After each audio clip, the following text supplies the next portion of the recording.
नमस्ते। आज म तपाईहरुको सर माझमा एउटा सानो भिडियो लिएर आएको छु। हाम्रोतिर आजदेखि आलु रोपाई सुरु भइसक्यो। अरु मान्छेहरुलाई चैत फागुन 21 गते चुनावको एकदम चटारो छ, तछाट मछाट भइरहेको छ। तर हामीहरुलाई भने आजको दिनदेखि आलु रोप्नेमा चटारो तछाट मछाट भयो। आजदेखि सुरु भयो 5-6 घरको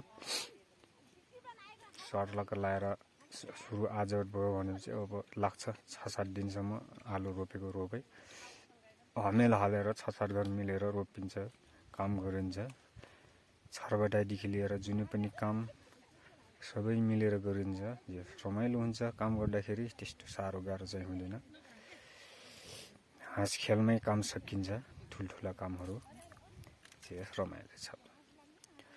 तपाईहरुतिर के कस्तो गर्नुहुन्छ, यसरी नै काम गर्नुहुन्छ या एक्लै गर्नुहुन्छ त्यो चाहिँ थाहा भएन।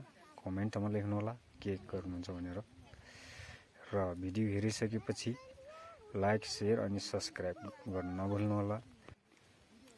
हेरेर सब्स्क्राइब गरेर साथ सपोर्ट दिइराख्नु भएको छ, अझै पनि दिनु होला। अझै नयाँ हुनुहुन्छ भने सब्स्क्राइब गरिदिनु होला। म अझै अगाडि बढ्ने छु, यस्तै नयाँ भिडियोहरु लिएर आउने छु। हस्त।